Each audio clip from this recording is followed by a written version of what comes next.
Olá, bem-vindos ao programa Prova Final, um programa em parceria da TV Justiça com a rede LFG, a rede Luiz Flávio Gomes de ensino. Eu sou Silvio Maciel e sou professor aqui na rede Luiz Flávio Gomes nas disciplinas de Direito Penal, Processo Penal e Legislação Penal Especial. Para quem não conhece o programa, ele é dividido em 3 blocos. No primeiro bloco, nós trataremos do tema do dia e hoje nós falaremos de prisão e medidas cautelares. No segundo bloco, Pergunte ao Professor, eu responderei a 5 perguntas mandadas por alunos do Brasil. E no terceiro bloco, X da questão, eu vou resolver 2 questões recentes de exame da OAB sobre prisão e medidas cautelares. Até o próximo bloco.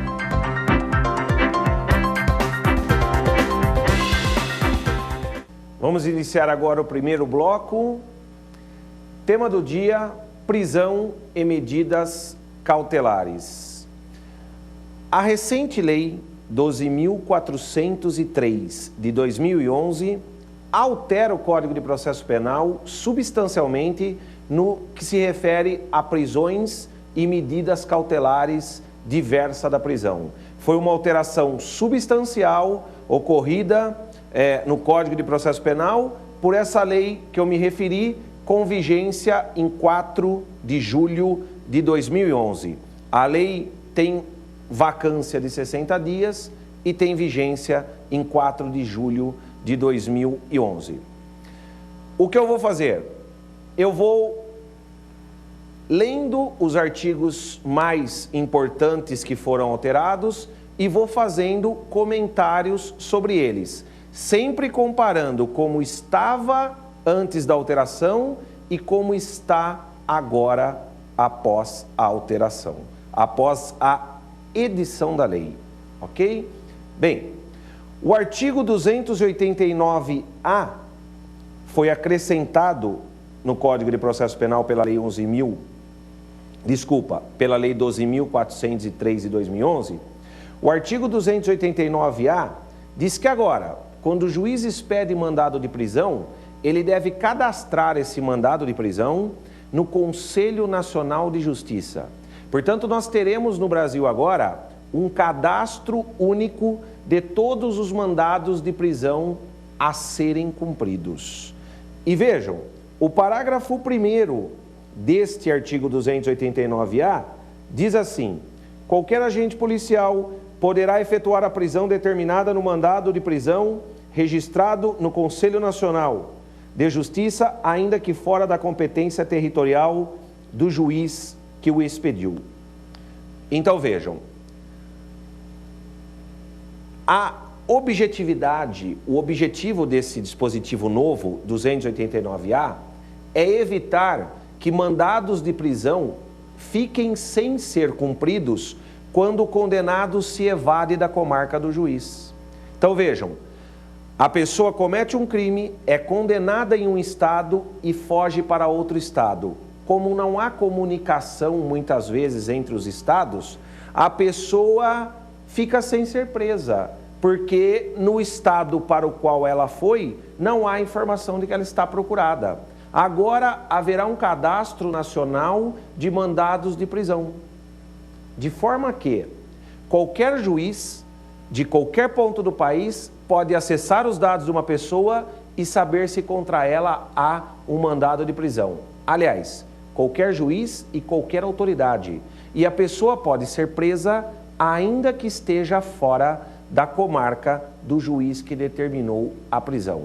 Essa é uma inovação inteligente da lei que ajudará muito a reduzir o número de mandados de prisão que ficam sem cumprimento por falta de informação entre os órgãos do Estado.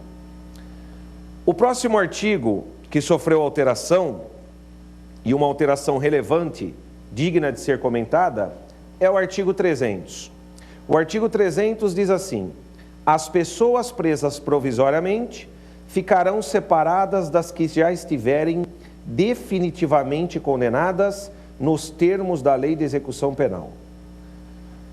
Pessoal, O Código de Processo Penal, na redação anterior do artigo 300, dizia: os presos provisórios ficam separados dos condenados definitivos sempre que possível. A expressão sempre que possível desapareceu. Agora, os presos provisórios obrigatoriamente devem ficar separados dos condenados definitivos. A intenção do legislador é óbvia. O motivo da alteração da redação do artigo 300 é óbvio.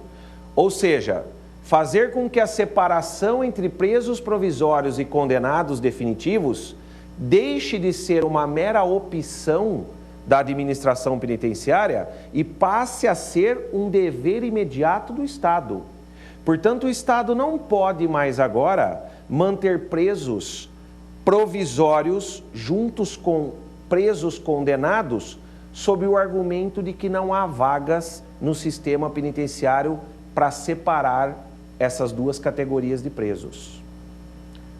Silvio, mas não serão construídos presídios da noite para o dia, o que significa dizer que continuarão presos provisórios mesclados com presos condenados definitivos.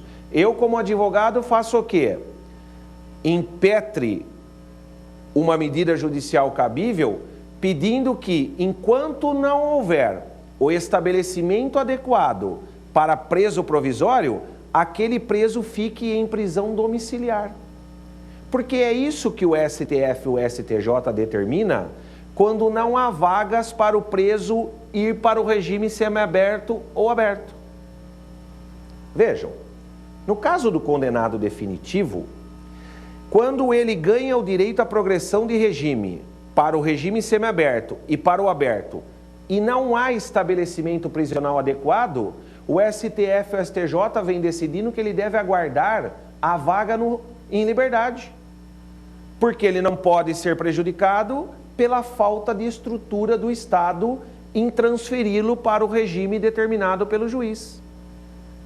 Pois bem, se essa regra vale para o condenado definitivo, com muito mais razão deve valer para o preso provisório, ok? A propósito, o que é preso provisório? Nós só temos agora 3 espécies de prisão provisória.